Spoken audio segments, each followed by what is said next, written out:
Yeah, let's get it. Let's get it.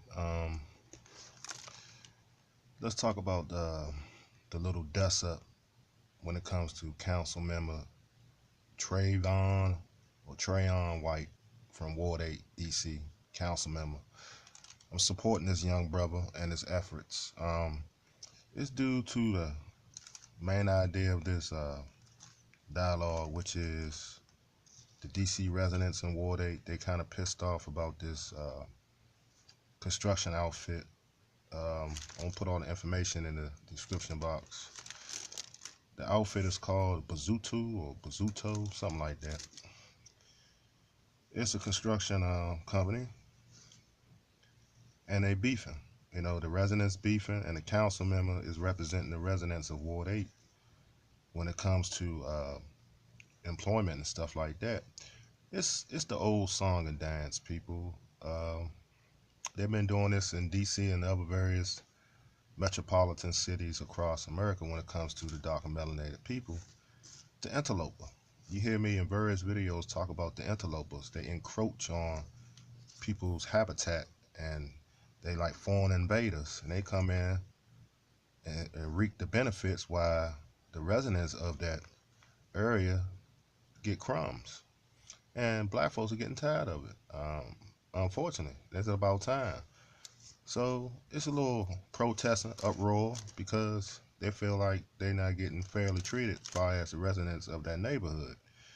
And what they are building, the project is called Maple View Flats. You know, I got the I got the information from an article in the Informer newspaper outlet, the DC Informer. So Mapleview Flats project. So the development is on the way, and they was protesting, and they stopped the project for half a day due to residents complaining about it. They're not getting a fair handshake. So I believe this is this is showing initiative when it comes to pioneers, and it's brave of that young man on the council. He just ain't warming seats. You know, he's doing something. You know, he's in a job and he's providing opportunity. He's doing, and we need to stand behind this young man. Far as a council member in Washington D.C., we need to stand behind his efforts and support this young brother, man, because we need more young brothers on the council when it comes to the metropolitan area of D.C. to stand up for black folks. He's one of the people voice can be. He's speaking for others. You know, the ones that voice cannot be heard.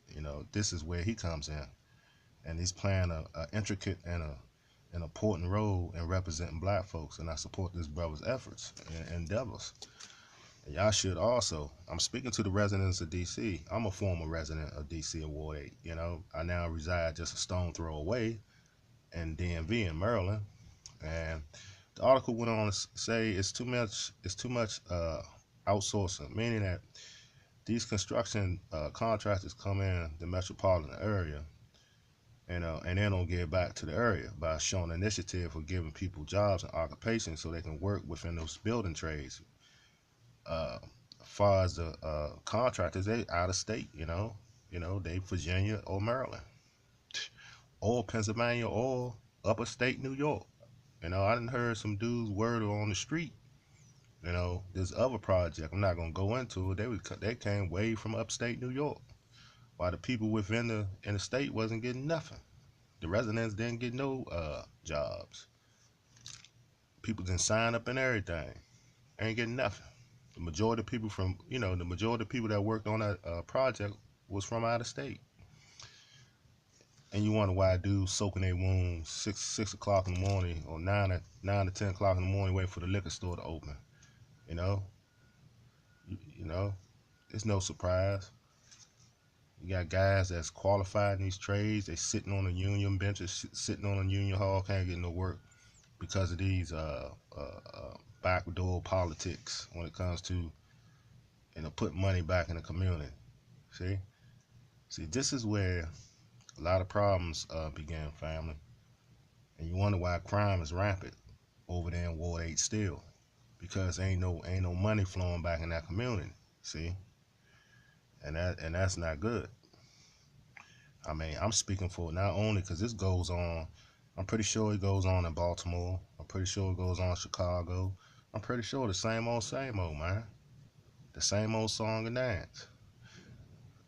This is why black men on social media need to stop fighting amongst each other and come to grips with themselves and see that we got people right in our own backyards that's running havoc in our environment and waxing rich while we grow broke.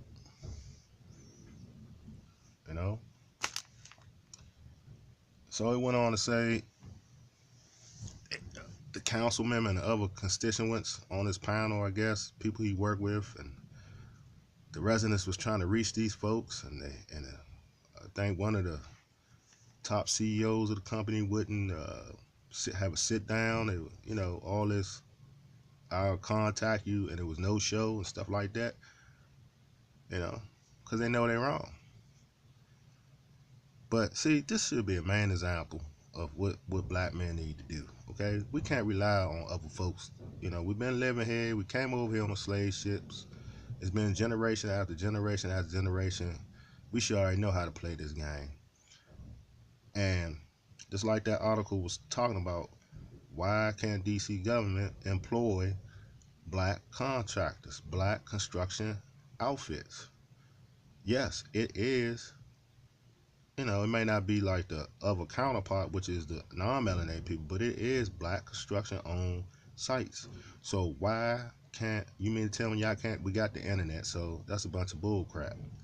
You mean to tell me you can't not contact melanated brothers and sisters that run construction firms and construction contracting businesses and outfits? You mean you can't contact them so they can get to work? You mean you can't employ the people within their own community so they can get some work? You got men standing around all day, willing and able to work. All of them ain't dependent on social service. All of them ain't debilitated and crippled and have ailments. You got some healthy young bucks out here. They need to go to work. That's why they get into mischief. Y'all snatch all the programs out. You only got a few programs in the district now. Used to be trade schools everywhere, vocational schools. That's a thing of the past. You got two types of men. You got businessmen and you got hard hat men. Y'all know this. And both of them make good money. Construction engineers, apprentices, when they get their journeyman license, get licensed and bonded, they get money. They can pull their own work. And then they become a contractor, they can run their own firm. So come on, man. I know the politics because I'm a tradesman myself. So there's a lot of bullshit going on, which I already know. So I'm just giving y'all the 411 and the information, what I think about it as a fair rebuttal in response to this newspaper article concerning Ward 8 in D.C. and the residents and my brother Trayon White,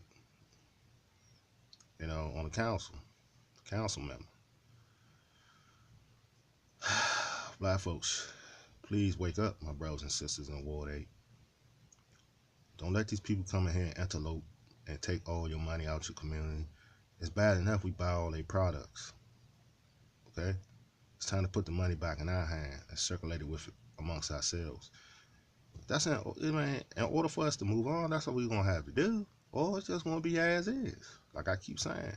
So don't expect for nothing major to happen until we start on the grassroots level and work with ourselves and stop all this infighting. See, that's what happens. While we fight on our own territory, we fight amongst each other in our own territory. You got the outside looking in, ready to seize the opportunity, and that's what they doing. Case in point, they seizing the opportunity. While we go to jail, while we thought out, while we thug out and die out. Something to think about. I'm out.